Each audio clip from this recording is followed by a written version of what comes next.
അയൽക്കൂട്ട ഭാരവാഹികളുടെ ഉത്തരവാദിത്തങ്ങൾ എന്തൊക്കെയാണെന്ന് നമുക്കൊന്ന് പഠിച്ചാലോ. 2026 അയൽക്കൂട്ട തിരഞ്ഞെടുപ്പ് മത്സരിച്ച് ജയിച്ചവരാണോ? എന്നാൽ ഈ വീഡിയോ നിങ്ങൾക്കുള്ളതാണ്. തിരഞ്ഞെടുപ്പിൽ മത്സരത്തിൽ ഇല്ലാതിരുന്നെങ്കിൽ കൂടി അയൽക്കൂട്ടത്തിലെ ഭരണസമിതി അംഗങ്ങൾക്ക് ഈ വീഡിയോ ഷെയർ ചെയ്യണം. കാരണം അവർക്ക് ഈ വീഡിയോ വളരെ ഉപകാരപ്രദമായിരിക്കും. ഞങ്ങൾക്ക് ഒത്തിരി മെസ്സേജുകൾ ഈ വീഡിയോ ചെയ്യണമെന്ന് ആവശ്യപ്പെട്ടുകൊണ്ട് വന്നിട്ടുണ്ട്. അപ്പോൾ ഏവർക്കും കുടുംബശ്രീ സ്കൂളിലേക്ക് സ്വാഗതം. എന്റെ പേര് ഹേമ. കുടുംബശ്രീയിലെ വിവിധ കാര്യങ്ങൾ മനസ്സിലാക്കുന്നതിനുള്ള ഒരു ഓൺലൈൻ പ്ലാറ്റ്ഫോമാണ് കുടുംബശ്രീ സ്കൂൾ. നമ്മൾ കുടുംബശ്രീ അംഗങ്ങൾ എല്ലാവരും ഒരുമിച്ച് വിവിധ കാര്യങ്ങൾ പഠിക്കുക എന്നതാണ് ഇതിലൂടെ ലക്ഷ്യമിടുന്നത്. ഒരു അയൽക്കൂട്ടത്തിൽ 5 അംഗ ഭാരവാഹികളാണ് ഉള്ളത്. ആരൊക്കെയാണെന്ന് നമുക്കൊന്ന് നോക്കാം. 1.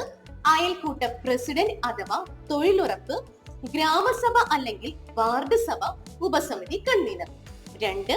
അയൽക്കൂട്ട സെക്രട്ടറി അഥവാ മൈക്രോ ഫിനാൻസ് ഉപസമിതി കൺവീനർ. 3. ഉപജീവന വികസന ഉപസമിതി കൺവീനർ. 4. സാമൂഹ്യ വികസന ഉപസമിതി കൺവീനർ. 5. അടിസ്ഥാന സൗകര്യ വികസന ഉപസമിതി കൺവീനർ ആണ്. അയൽക്കൂട്ട ഭാരവാഹികളുടെ ഉത്തരവാദിത്തങ്ങളിലേക്ക് കടക്കുന്നതിന് മുൻപ് ഒരു കാര്യം പറയാനുണ്ട് കേട്ടോ. ഞങ്ങളുടെ ചാനലിലെ 2026 അയൽക്കൂട്ട തിരഞ്ഞെടുപ്പ് എങ്ങനെ നടത്താം ഭാഗം 1 എന്ന വീഡിയോയിൽ ചോദിച്ച 2 ചോദ്യങ്ങൾക്ക് ശരിയായ ഉത്തരം നൽകിയ ഏറ്റവും കൂടുതൽ കമന്റ് ലഭിച്ച, കൂടാതെ ഈ ചാനൽ സബ്സ്ക്രൈബ് ചെയ്ത ഒരു വിജയിയുണ്ട്. @നീതൂസ് വ്ലോഗ് എന്ന യൂസർ നെയിമിനാണ് ഏകദേശം 33 ലൈക്ക് കിട്ടി വിജയിയായത്. വിജയിച്ചിന് സമ്മാനമായി മുത്ത് ഓൺലൈൻ ജ്വല്ലറിയുടെ ഒരു ജ്വല്ലറി സെറ്റ് ആണ് നൽകുന്നത്. അതിന്റെ ഒരു ചെറിയ വീഡിയോ കൂടെ കണ്ടിട്ട് നമുക്ക് അയൽക്കൂട്ട ഭാരവാഹികളുടെ ഉത്തരവാദിത്തങ്ങൾ എന്തൊക്കെയാണ് എന്ന് നമുക്ക് നോക്കാം. എല്ലാവർക്കും നമസ്കാരം. എൻ്റെ പേര് നീതു. യൂട്യൂബിൽ കുടുംബശ്രീ സ്കൂൾ എന്ന് പറഞ്ഞിട്ടുള്ള ഒരു ചാനലുണ്ട്. ആ ഒരു വീഡിയോയിൽ 2 ചോദ്യങ്ങൾ ചോദിക്കുന്നുണ്ട്. ശരിയായ ഉത്തരം നൽകുന്ന ആ ഉത്തരത്തിന് എത്രത്തോളം ലൈക്ക് കിട്ടുന്നു അവരാണ് വിജയി. ഞാനായിരുന്നു വിജയി. ഞാൻ അതിൽ ശരിയായ ഉത്തരമാണ് ഇട്ടിരുന്നത്. എനിക്ക് കൂടുതൽ ലൈക്കും കിട്ടി. ഇന്ന് എനിക്ക് സമ്മാനം ലഭിക്കുകയും ചെയ്തു. വളരെയധികം സന്തോഷമുണ്ട്. ഞാനൊരു കുടുംബശ്രീ പ്രവർത്തകയാണ്. എൻ്റെ കുടുംബശ്രീ അംഗങ്ങൾക്കും മറ്റുള്ള എല്ലാ അയൽക്കൂട്ട അംഗങ്ങൾക്കും ഞാനിത് ഷെയർ ചെയ്തിട്ടുണ്ടായിരുന്നു. എല്ലാവർക്കും ഇത് വളരെയധികം പ്രയോജനമുള്ള ഒരു വീഡിയോ ആയിരുന്നു. ഈ മാസം അവസാനം എല്ലാ അയൽക്കൂട്ടത്തിലും തിരഞ്ഞെടുപ്പ് വരികയാണ്. അതിന് മുന്നോടിയായിട്ട് ഇങ്ങനൊരു വീഡിയോയും അതിലെ കുറേ കാര്യങ്ങൾ അറിയാൻ കഴിഞ്ഞതിൽ വളരെ സന്തോഷമുണ്ടെന്നാണ് എല്ലാവരും പറയുന്നത്.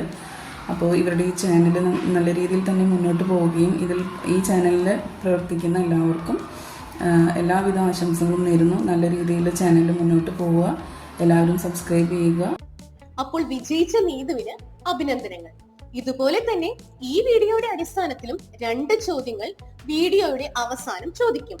ശരിയായ ഉത്തരം കമന്റ് ആയിട്ട് നൽകാം. ഏറ്റവും കൂടുതൽ ലൈക്ക് കിട്ടുന്ന ശരിയായ ഉത്തരം നൽകിയ കമന്റിന് കുടുംബശ്രീ സ്കൂളിന്റെ വക ഒരു സമ്മാനമുണ്ട്. കൂടാതെ ഈ ചാനൽ സബ്സ്ക്രൈബ് കൂടെ ചെയ്തിട്ടുണ്ടാകണം കേട്ടോ. ഒരു വീഡിയോയിൽ സമ്മാനം കിട്ടിയാലും അതിൽ കൂടുതൽ ലൈക്ക് കിട്ടിയ വേറെ കമന്റ് ഉണ്ടെങ്കിൽ അവർക്കും സമ്മാനം ഉണ്ടാകും കേട്ടോ.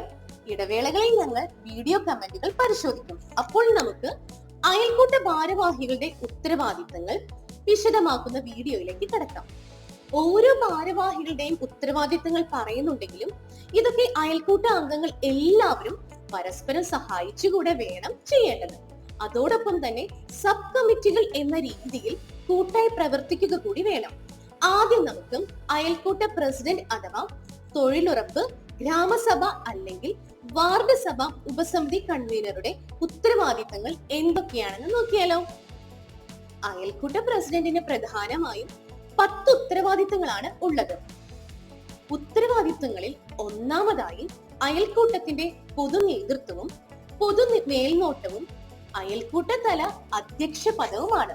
അയൽക്കൂട്ടത്തിൽ നേതൃസ്ഥാനത്ത് നിന്നുകൊണ്ട് അയൽക്കൂട്ടത്തെ മുഴുവൻ പ്രവർത്തനങ്ങളും നന്നായി നടക്കുന്ന രീതിയിൽ പ്രവർത്തിക്കുക എന്നതാണ് ഉദ്ദേശിക്കുന്നത്.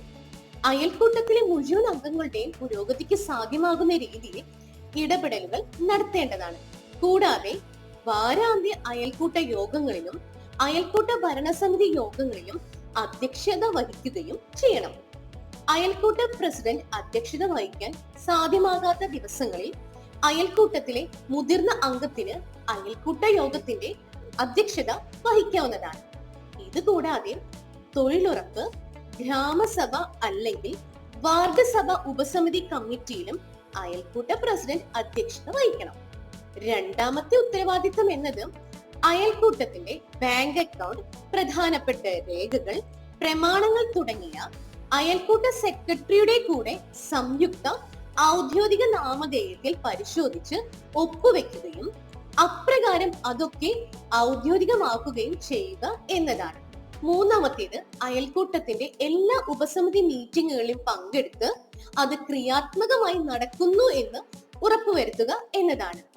ഉപസമിതികളുടെ തീരുമാനങ്ങളും ചർച്ചകളും ഒക്കെ നിരീക്ഷിക്കുകയും ഉപസമിതികളുടെ തീരുമാനങ്ങൾ സമയബന്ധിതമായി നടപ്പിലാക്കുന്നുണ്ട് എന്ന് ഉറപ്പുവരുത്തുകയും കൂടി ചെയ്യണം. അയൽക്കൂട്ട പ്രസിഡന്റ് അംഗമല്ലാത്ത അയൽക്കൂട്ട ഉപസമിതി ആണെങ്കിൽ കൂടി എക്സ് ഒഫീഷ്യോ എന്ന രീതിയിൽ ഉപസമിതി യോഗത്തിൽ പങ്കെടുക്കാം.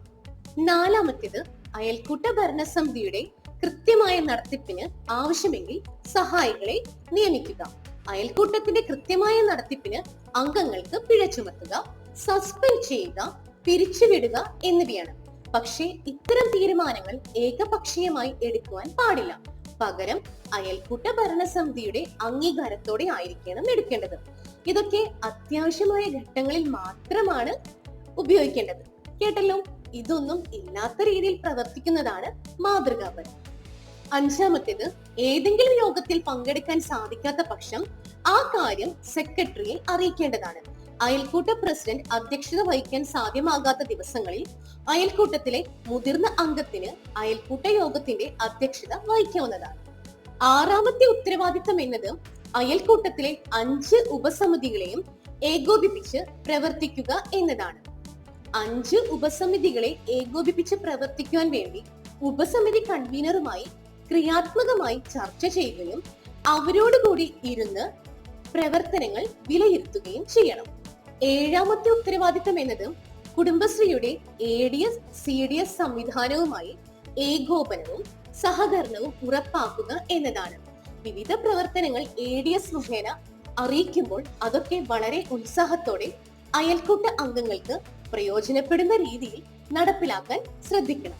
എട്ടാമത്തെ ഉത്തരവാദിത്തം എന്നത് പഞ്ചായത്ത് അല്ലെങ്കിൽ മുനിസിപ്പാലിറ്റി അല്ലെങ്കിൽ കോർപ്പറേഷൻ സംവിധാനവുമായി ഏകോപനവും സഹകരണവും ഉറപ്പാക്കുക എന്നതാണ്.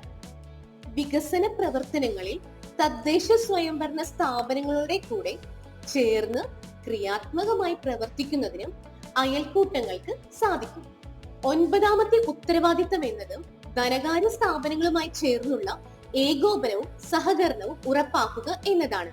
അയൽക്കൂട്ടത്തിന് വിവിധ ലോണുകളും ധനകാര്യ സ്ഥാപനങ്ങൾ നൽകുന്ന വിവിധ സേവനങ്ങളും അയൽക്കൂട്ട അംഗങ്ങൾക്ക് ലഭ്യമാക്കാൻ അയൽക്കൂട്ട പ്രസിഡന്റ് ശ്രമിക്കണം.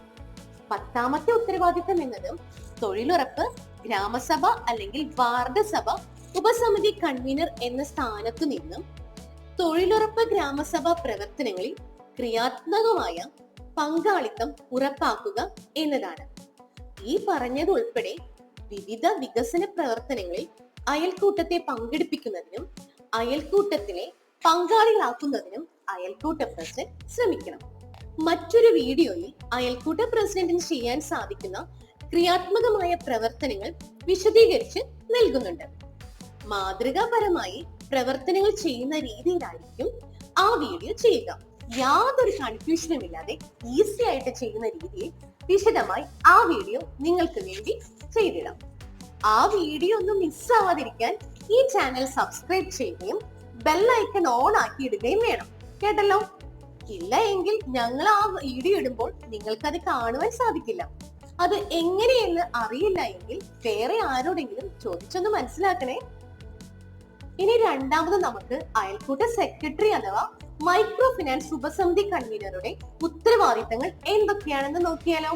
അയൽക്കൂട്ട സെക്രട്ടറി അഥവാ മൈക്രോ ഫിനാൻസ് ഉപസമിതി കൺവീനർ പ്രധാനമായും 10 ഉത്തരവാദിത്തങ്ങളാണ് ഉള്ളത്. അയൽക്കൂട്ട പ്രസിഡന്റിനോടൊപ്പം ചേർന്ന് ദൈനംദിന കാര്യങ്ങളുടെ ഭരണ ചുമതല നിർവഹിക്കുക എന്നതാണ് അയൽക്കൂട്ട സെക്രട്ടറിയുടെ ആദ്യത്തെ ഉത്തരവാദിത്തം. അയൽക്കൂട്ടത്തെ മുഴുവൻ പ്രവർത്തനങ്ങളും നന്നായിട്ട് നടക്കുന്ന രീതിയിൽ അയൽക്കൂട്ട പ്രസിഡന്റിന് ആവശ്യമായ പിന്തുണ നൽകുക എന്നതാണ് ഇതുകൊണ്ട് ഉദ്ദേശിക്കുന്നത്. രണ്ടാമത്തെ ഉത്തരവാദിത്തം എന്നത് അയൽക്കൂട്ടത്തിന്റെ പൊതുസഭകളും ഭരണസമിതി യോഗങ്ങളും അയൽക്കൂട്ട പ്രസിഡന്റിന്റെ അനുമതിയോടെ വിളിച്ചു ചേർക്കുക എന്നതാണ്.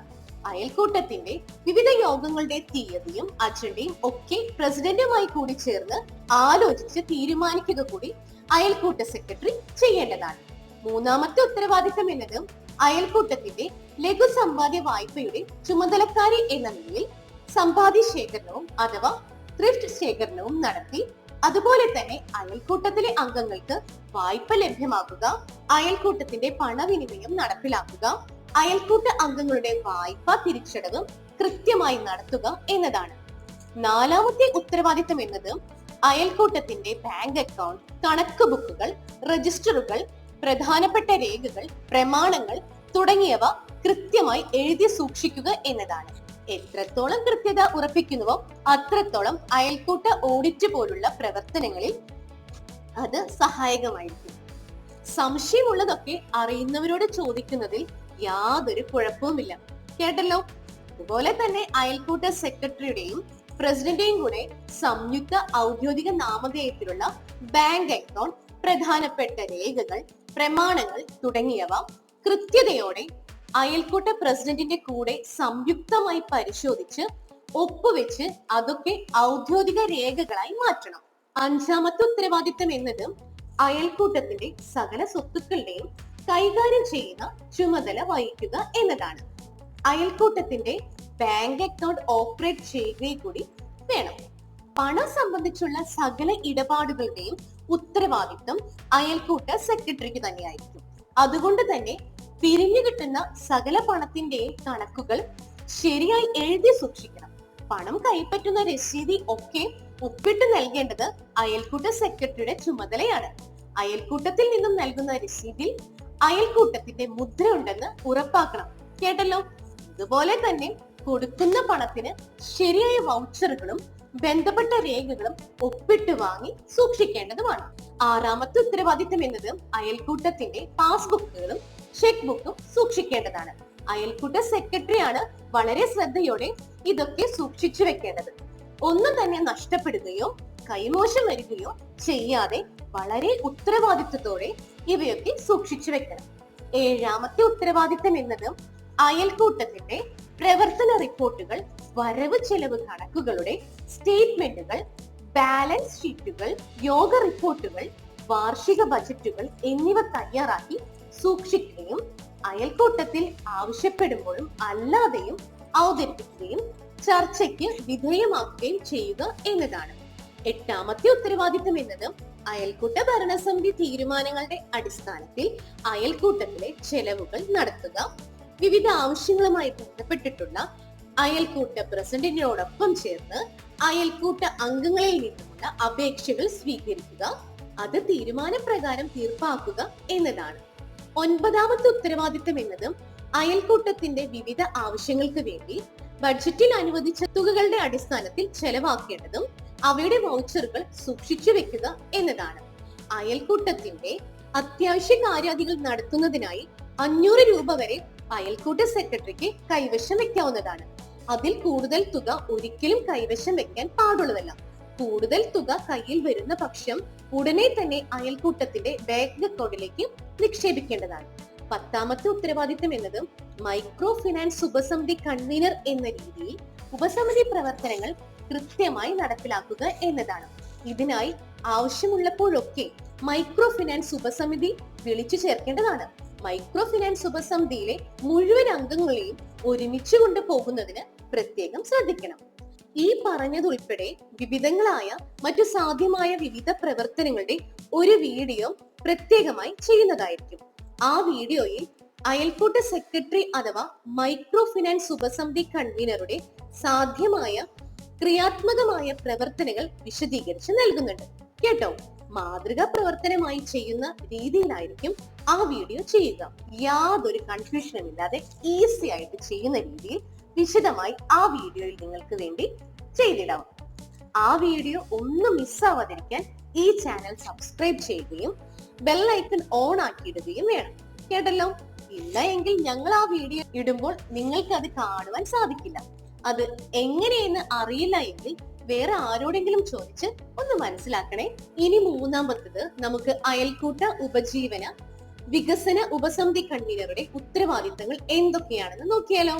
അയൽക്കൂട്ട ഉപജീവന വികസന ഉപസമിതി കൺവീനർ പ്രധാനമായും 7 ഉത്തരവാദിത്തങ്ങളാണ് നിറവേറ്റേണ്ടത്. അയൽക്കൂട്ടത്തിലെ ലഘു നിക്ഷേപ സമ്പാദ്യ വായ്പാ പ്രവർത്തനം കാര്യക്ഷമമായി നടപ്പിലാക്കാൻ അയൽക്കൂട്ട പ്രസിഡന്റിനെയും സെക്രട്ടറിയെയും സഹായിക്കുക എന്നതാണ് അയൽക്കൂട്ട ഉപജീവന വികസന ഉപസമിതി കൺവീനറുടെ ആദ്യത്തെ ഉത്തരവാദിത്വം. രണ്ടാമത്തെ ഉത്തരവാദിത്തം എന്നത് അയൽക്കൂട്ട അംഗങ്ങളുടെയും കുടുംബാംഗങ്ങളുടെയും വരുമാന വർധനവിന് കാരണമാകുന്ന തൊഴിൽ മേഖലകൾ കണ്ടെത്തുക എന്നതാണ്. മൂന്നാമത്തെ ഉത്തരവാദിത്തം എന്നത് തൊഴിൽ സംരംഭങ്ങൾ തുടങ്ങുന്നതിനും ലാഭകരമായി നടത്തുന്നതിനും അയൽക്കൂട്ട അംഗങ്ങളെയും കുടുംബാംഗങ്ങളെയും സഹായിക്കുക എന്നതാണ്. അതിനായി മൂലധനം കണ്ടെത്തുന്നതിനുള്ള സഹായങ്ങളും അതിനുള്ള അറിവും നൽകുക എന്നതാണ്. നാലാമത്തെ ഉത്തരവാദിത്തം എന്നത് അയൽക്കൂട്ട പരിധിയിലെ മുഴുവൻ ദരിദ്ര കുടുംബങ്ങളും അയൽക്കൂട്ട അംഗങ്ങൾ ആണെന്ന് ഉറപ്പുവരുത്തുക എന്നതാണ്. അങ്ങനെ ആരെങ്കിലും അയൽക്കൂട്ടത്തിൽ അംഗമാകാൻ ഉണ്ടെങ്കിൽ അവരെ അയൽക്കൂട്ടത്തിൽ അംഗമാക്കുകയോ അല്ലെങ്കിൽ മറ്റൊരു അയൽക്കൂട്ടത്തിൽ ചേർക്കുന്നതിന് ഇടപെടലുകൾ നടത്തുകയോ അല്ലെങ്കിൽ പുതിയ അയൽക്കൂട്ടം രൂപീകരിക്കാൻ പ്രേരിപ്പിക്കുകയോ ചെയ്യുക എന്നതാണ്. അഞ്ചാമത്തെ ഉത്തരവാദിത്തം എന്നത് കേന്ദ്ര സർക്കാരിന്റെ ഉൾപ്പെടെ സർക്കാർ ധനസഹായം ലഭ്യമാകുന്ന തൊഴിൽ പരിപാടികളെ കുറിച്ച് അയൽക്കൂട്ട അംഗങ്ങൾക്കും കുടുംബാംഗങ്ങൾക്കും അറിവ് പകർന്നു കൊടുക്കുക എന്നതാണ്. ആറാമത്തെ ഉത്തരവാദിത്തം എന്നത് അയൽക്കൂട്ടത്തിന്റെ ദാരിദ്ര്യ നിർമ്മാർജ്ജന പരിപാടി തയ്യാറാക്കുക എന്നതാണ്. ഏഴാമത്തെ പ്രവർത്തനം എന്നത് ഇതുവരെ പറഞ്ഞ ഉത്തരവാദിത്തങ്ങൾ ചെയ്യാനായി ഉപജീവന ഉപസമിതിയെ വിളിച്ചു ചേർത്ത് വിവിധ പരിപാടികൾ ആസൂത്രണം ചെയ്യുക എന്നതാണ്. ഈ പറഞ്ഞത് ഉൾപ്പെടെ അയൽക്കൂട്ട ഉപജീവന വികസന ഉപസമിതി കൺവീനറുടെ വിവിധങ്ങളായ മറ്റു സാധ്യമായ പ്രവർത്തനങ്ങളുടെ ഒരു വീഡിയോ പ്രത്യേകമായി ചെയ്യുന്നതായിരിക്കും. ആ വീഡിയോയിൽ അയൽക്കൂട്ട ഉപജീവന വികസന ഉപസമിതി കൺവീനറുടെ സാധ്യമായ ക്രിയാത്മകമായ പ്രവർത്തനങ്ങൾ വിശദീകരിച്ച് നൽകുന്നതായിരിക്കും. കേട്ടല്ലോ, ഇതുവരെ പറഞ്ഞത് വളരെ വിശദമായി ചെയ്യുന്ന രീതിയിൽ അപ്രകാരം വ്യക്തമാക്കി ഇടുന്നതായിരിക്കും. മാതൃകാ പ്രവർത്തനമായി ചെയ്യുന്ന രീതിയിലായിരിക്കും ആ വീഡിയോ ചെയ്യുക. യാതൊരു കൺഫ്യൂഷനും ഇല്ലാതെ ഈസി ആയിട്ട് ചെയ്യുന്ന രീതിയിൽ വിശദമായി ആ വീഡിയോ നിങ്ങൾക്ക് വേണ്ടി ചെയ്തിടാം. ആ വീഡിയോ ഒന്നും മിസ്സാവാതിരിക്കാൻ ചാനൽ സബ്സ്ക്രൈബ് ചെയ്യുകയും ബെൽ ഐക്കൺ ഓൺ ആക്കി ഇടുകയും വേണം. കേട്ടല്ലോ, ഇല്ലെങ്കിൽ ഞങ്ങൾ ആ വീഡിയോ ഇടുമ്പോൾ നിങ്ങൾക്കത് കാണുവാൻ സാധിക്കില്ല. അത് എങ്ങനെയെന്ന് അറിയില്ല എങ്കിൽ വേറെ ആരോടെങ്കിലും ചോദിച്ച് ഒന്ന് മനസ്സിലാക്കണേ. ഇനി നാലാമത്തേത് നമുക്ക് അയൽക്കൂട്ട സാമൂഹ്യ വികസന ഉപസമിതി കൺവീനറുടെ ഉത്തരവാദിത്തങ്ങൾ എന്തൊക്കെയാണെന്ന് നോക്കിയാലോ. അയൽക്കൂട്ട സാമൂഹ്യ വികസന ഉപസമിതി കൺവീനർക്ക് പ്രധാനമായും 9 ഉത്തരവാദിത്തങ്ങളാണ് ഉള്ളത്. ഏറ്റവും പ്രധാനപ്പെട്ടതും ആദ്യത്തേതുമായ ഉത്തരവാദിത്തം എന്നത് അയൽക്കൂട്ട കുടുംബങ്ങളിലെ അംഗങ്ങളുടെ ആരോഗ്യ പ്രശ്നങ്ങൾ വിലയിരുത്തുക എന്നതാണ്. രോഗാഗ്രസ്തരായ അയൽക്കൂട്ട അംഗങ്ങളെ അല്ലെങ്കിൽ കുടുംബാംഗങ്ങളെ വിശേഷിച്ചും സ്ത്രീകളുടെ രോഗപരിഹാരത്തിന് പ്രാഥമിക ആരോഗ്യ കേന്ദ്രവുമായി ആരോഗ്യ പ്രവർത്തകരുമായി ബന്ധപ്പെട്ട് പ്രവർത്തിക്കുക എന്നതാണ്. രണ്ടാമത്തെ ഉത്തരവാദിത്തം എന്നത് പ്രതിരോധ ചികിത്സയെക്കുറിച്ച് അവബോധം സൃഷ്ടിക്കുക എന്നതാണ്. ഒരു അസുഖം വന്നാൽ കൃത്യമായ പ്രതിവിധി തേടുന്നതിനുള്ള ഇടപെടലുകൾ നടത്തുക തന്നെ വേണം. സർക്കാർ ആശുപത്രികളിലോ മറ്റു ആരോഗ്യ സ്ഥാപനങ്ങളിലോ ലഭ്യമായ ശരിയായ പ്രതിരോധ ചികിത്സ എല്ലാവർക്കും ലഭ്യമാക്കുന്നുണ്ടെന്നും ഉറപ്പുവരുത്തേണ്ടത് സാമൂഹ്യ വികസന ഉപസമിതി കൺവീനറുടെ ഉത്തരവാദിത്തമാണ്. മൂന്നാമത്തെ ഉത്തരവാദിത്തം എന്നത് അയൽക്കൂട്ട കുടുംബങ്ങളിലെ കുഞ്ഞുങ്ങൾക്ക് 100% പ്രതിരോധ ചികിത്സ ഉറപ്പാക്കുക എന്നതാണ്. കുഞ്ഞിലെ തന്നെ ശരിയായ ആരോഗ്യം ഉറപ്പാക്കാൻ ഇതിലൂടെ നമുക്ക് സാധിക്കും. നാലാമത്തെ ഉത്തരവാദിത്തം എന്നത് അയൽക്കൂട്ട കുടുംബങ്ങൾക്ക് ശുദ്ധജലത്തിന്റെയും ശുചിത്വ സംവിധാനത്തിന്റെയും ലഭ്യത ഉറപ്പുവരുത്തുന്നതിന് ആവശ്യമായ പ്രവർത്തനങ്ങൾ സംഘടിപ്പിക്കുക എന്നതാണ്. അഞ്ചാമത്തെ ഉത്തരവാദിത്തം എന്നത് പരിസര ശുചിത്വം, ഗൃഹശുചിത്വം, വ്യക്തി ശുചിത്വം എന്നിവ ഉറപ്പാക്കുന്നതിനുള്ള ബോധവൽക്കരണ ക്ലാസുകൾ നടപ്പിലാക്കുക എന്നതാണ്. അതോടൊപ്പം തന്നെ അതൊക്കെ എല്ലാവരും പ്രാവർത്തികമാക്കാനും ശ്രദ്ധിക്കണം. ആറാമത്തെ ഉത്തരവാദിത്തം എന്നത് അയൽക്കൂട്ടത്തിന്റെ ആരോഗ്യ പ്ലാൻ തയ്യാറാക്കുക എന്നതാണ്. ഏഴാമത്തെ ഉത്തരവാദിത്തം എന്നത് അയൽക്കൂട്ട കുടുംബങ്ങളിലെ 5 വയസ്സ് കഴിഞ്ഞ എല്ലാ കുട്ടികളുടെയും സ്കൂൾ പ്രവേശനം ഉറപ്പാക്കുക, കുട്ടികളുടെ സ്കൂളിൽ നിന്നുമുള്ള കൊഴിഞ്ഞുപോക്ക് തടയുക, പഠനത്തിന് പ്രോത്സാഹനം നടത്തുക, പഠനാനുബന്ധ പ്രവർത്തനങ്ങൾ നടത്തുക, സർഗാത്മക ശേഷി വികസനം എന്നിവയ്ക്കുള്ള പിന്തുണയും സഹായ പ്രവർത്തനങ്ങളും നൽകുക, പെൺകുട്ടികൾക്കും ആൺകുട്ടികൾക്കും കൗമാര വിദ്യാഭ്യാസം ലഭ്യമാക്കുക, ലഹരി, മൊബൈൽ ഫോൺ തുടങ്ങിയ പുതിയ കാലത്തെ ആസക്തികളിൽ നിന്നും ആകപ്പാടെ കുട്ടികളെ സംരക്ഷിക്കുക, അതിനായുള്ള കൂട്ടായ പ്രവർത്തനങ്ങൾ സംഘടിപ്പിക്കുക എന്നതാണ്. 8ാമത്തെ പ്രവർത്തനം എന്നത് അയൽക്കൂട്ടത്തിനുള്ളിൽ അനൗപചാരിക വിദ്യാഭ്യാസ പ്രവർത്തനങ്ങൾക്ക് നേതൃത്വം നൽകുക. അയൽക്കൂട്ടത്തിനുള്ളിൽ എഴുത്തും വായനയും അറിയാത്തവർക്ക്, ഇതിനായുള്ള പരിമിതമായ ശേഷിയുള്ളവർക്കും തുടർ വിദ്യാഭ്യാസത്തിനുള്ള പ്രവർത്തനങ്ങൾ സംഘടിപ്പിക്കുക, അയൽക്കൂട്ട അംഗങ്ങളിൽ വായനാശീലം വളർത്തുക, സ്കൂൾ PTA പ്രവർത്തനങ്ങളിൽ പങ്കാളികളാവുകയോ അംഗങ്ങളെ പങ്കാളികളാക്കുകയോ ചെയ്യുക എന്നതാണ്. 9ാമത്തെ പ്രവർത്തനം എന്നത് ഇതുവരെ പറഞ്ഞ ഉത്തരവാദിത്തങ്ങൾ ചെയ്യാനായി സാമൂഹ്യ വികസന ഉപസമിതിയെ വിളിച്ചു ചേർത്ത് വിവിധ പരിപാടികൾ ആസൂത്രണം ചെയ്യുക എന്നതാണ്. ഈ പറഞ്ഞതുൾപ്പെടെ അയൽക്കൂട്ട സാമൂഹ്യ വികസന ഉപസമിതി കൺവീനർക്ക് സാധ്യമായ മറ്റു പ്രവർത്തനങ്ങളുടെ ഒരു വീഡിയോ പ്രത്യേകമായി ചെയ്യുന്നതായിരിക്കും.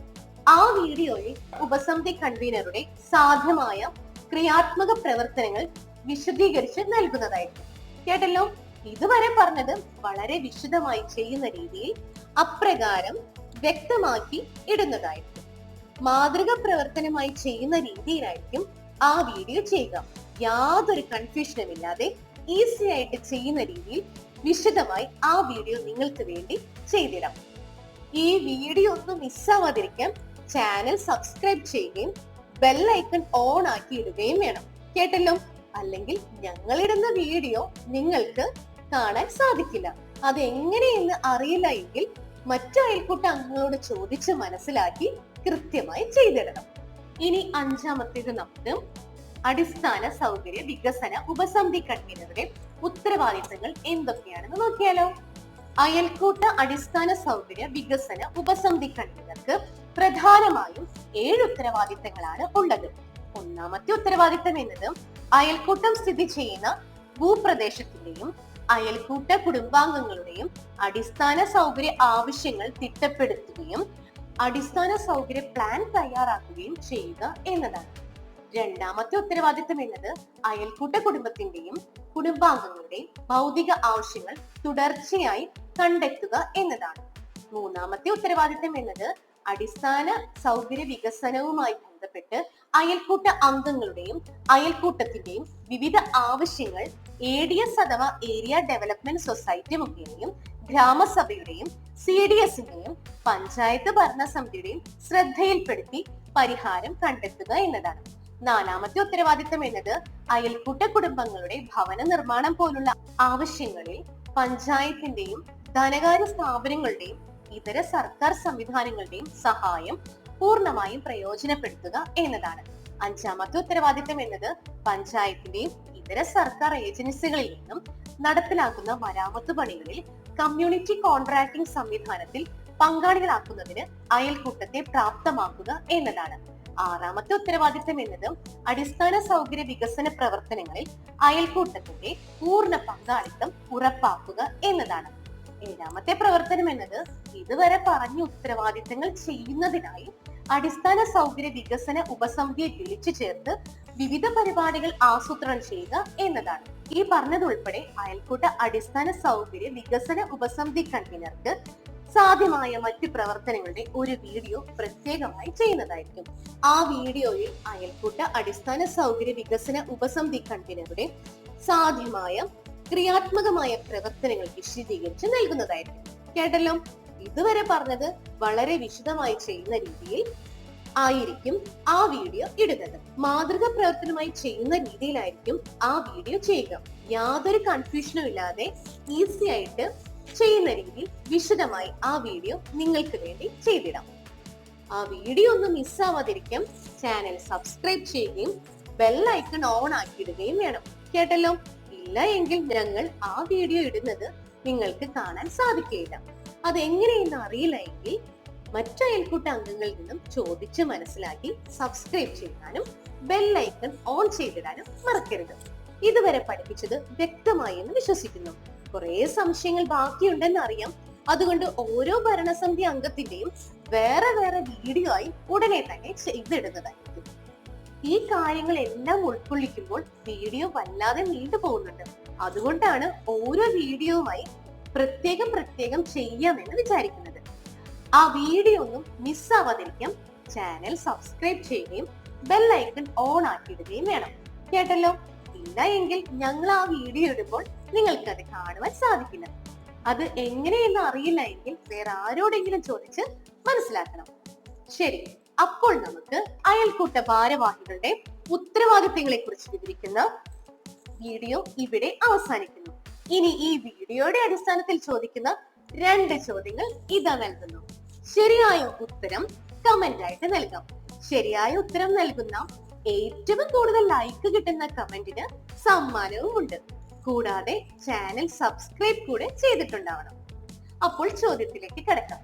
അപ്പോൾ ഒന്നാമത്തെ ചോദ്യം, അയൽക്കൂട്ടത്തിലെ അംഗങ്ങളുടെ ആരോഗ്യവുമായി ബന്ധപ്പെട്ട് പ്രവർത്തിക്കേണ്ട ഉപസമിതി ഏതാണ്? ഇതാ രണ്ടാമത്തെ ചോദ്യം. അയൽക്കൂട്ട അംഗങ്ങളുടെ സംരംഭ വികസനവുമായി ബന്ധപ്പെട്ട് പ്രവർത്തിക്കേണ്ട ഉപസമിതി ഏതാണ്? അപ്പോൾ ശരിയായ ഉത്തരം വീഡിയോയിൽ കമന്റ് ആയിട്ട് നൽകുക. ശരിയായ ഉത്തരം കമന്റ് ആയിട്ട് നൽകി അതിൽ ഏറ്റവും കൂടുതൽ ലൈക്ക് കിട്ടുന്ന, കൂടാതെ ചാനൽ സബ്സ്ക്രൈബ് കൂടെ ചെയ്തിരിക്കുന്ന ആൾക്ക് സമ്മാനം ഉണ്ടാകും. ഇനി അടുത്ത കുടുംബശ്രീ സ്കൂളിൽ ഏത് വിഷയത്തെ കുറിച്ചാണ് വീഡിയോ ചെയ്യേണ്ടത് എന്ന് കൂടെ കമന്റ് ആയിട്ട് നൽകാം. ഞങ്ങൾ അതിന്റെ വീഡിയോ ചെയ്യുന്നതായിരിക്കും. ഈ വീഡിയോയെ കുറിച്ച് കൂടുതൽ സംശയം എന്തെങ്കിലും ഉണ്ടെങ്കിൽ കമന്റ് ആയിട്ട് നൽകാം. കൂടാതെ ഉപകാരപ്പെടുന്നവർക്ക് ഈ വീഡിയോ ഷെയർ ചെയ്യുക. ഞങ്ങളുടെ ഈ വീഡിയോ എത്ര പേർക്ക് പ്രയോജനം ലഭിച്ചുവെന്നും കമന്റ് ആയിട്ട് നൽകുമല്ലോ. അപ്പോൾ എല്ലാവിധ ആശംസകളും നേരുന്നു. നന്ദി, നമസ്കാരം.